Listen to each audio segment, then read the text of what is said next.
Let's now look at the topic of headlocks. The headlock, as most people know who are interested in self-defense, is the most common grappling technique you're going to face in the real world. There's a lot of defenses taught by different schools. Some of them are better than others.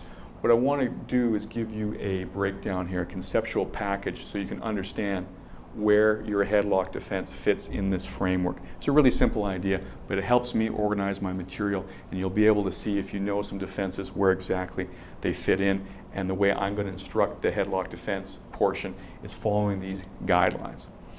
So this is true of any self-defense technique, but let's look at it from the headlock perspective. The attack begins the moment the attacker makes a conscious decision to launch his attack. So there's a beginning phase as he moves towards you. Then he's going to get a hold of your neck. He's going to pull you in tighter. He's going to pull you down. Then he may break your balance and you hit the ground. And then he may end up on top of you. So there is the whole physical motion of the headlock. The opportunity to defend yourself may happen at any time along that time continuum.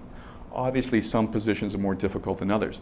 When the attacker moves quickly and really aggressively, you're going to move through those phases really quickly. You may end up pinned on the ground, and then you're going to have to defend from there because there's nowhere else to go. That's understood. But if the opportunity to defend yourself comes earlier rather than later, you should take that opportunity, obviously. But many schools don't have a full self-defense curriculum. And I'm talking about Brazilian Jiu-Jitsu schools, which invented this stuff and have the best headlock defenses in the world. Most of them might have one or two. If you wait too long on that time continuum, it gets more difficult. So we're going to divide our defenses into early, on time, late, and very late once we hit the ground. Let's look at standing headlocks, early defense. Like we talked about earlier, there's a continuum, a time, a sliding scale from the moment the attacker decides to attack you until he puts you possibly on the ground. It gets more difficult as we get farther down that continuum because the attacker's closer to you, his grip is locked on tighter, and he has more weight against you, particularly once you hit the ground. So if the opportunity presents itself to defend yourself early, you should. Obviously, this is more difficult if you're taken by surprise, but many times you perceive what the guy's going to do. Get me in a headlock. Come on, headlock. No. You got to get me in a headlock. What, you didn't have breakfast today or what? Okay, this is the first step. If I know this technique is coming, if you want to call it a technique, a headlock really isn't a headlock. It's a lock around the guy's neck, and it's his chin and jaw structure here that prevents him from pulling his head out. So basically, I'm locking on the soft part of his neck, and his head gets trapped here, you know, like a dog when it gets caught in a fence. That's what makes it difficult for you to get out. So if I know this is the target around my neck, as he goes to lock it up, I bring my shoulders up, very much like the punch defense. Come on, get a tight grip. There's no neck to lock. That's your first defense. So this is kind of like a turtle defense. Again, so I see it coming. You should bring up two hands at once. Do it hard. Okay? People tell me they think this is fanciful. Oh, it's not going to work. I've seen completely untrained people in street fights where this happens. Usually, as one guy swings to hit the other guy, he ends up hitting him too hard on the back of the head. He bends over and the arm comes off. I saw that happen 3 times in one fight alone, the same fight. So what we want to do is take this natural reaction and make a more technical defense out of it.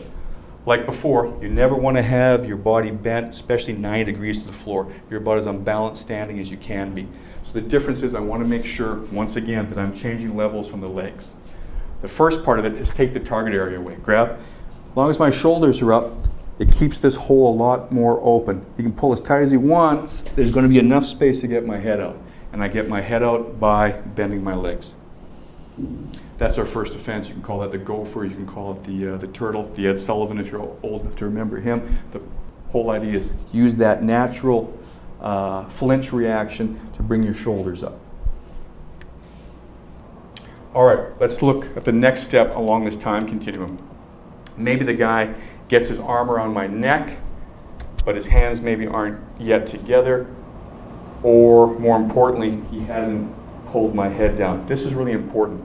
The longer I can keep myself upright, the better chance I have of defending myself.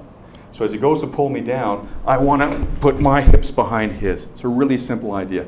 If his hands haven't got together yet, it's going to be easy for me, again, to get behind him. So that's your second line of defense, is to fight for your posture. As he goes to grab me, oh, I didn't have time to get my shoulders up. He usually steps in front of you in order to get more leverage. He doesn't realize that this sets up a battle of the hips.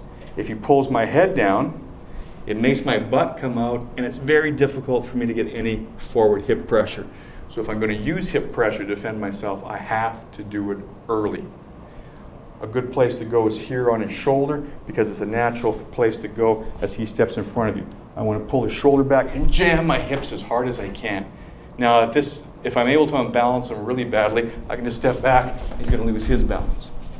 All right, that's your second line of defense, is your posture. You have to do everything to keep your back straight.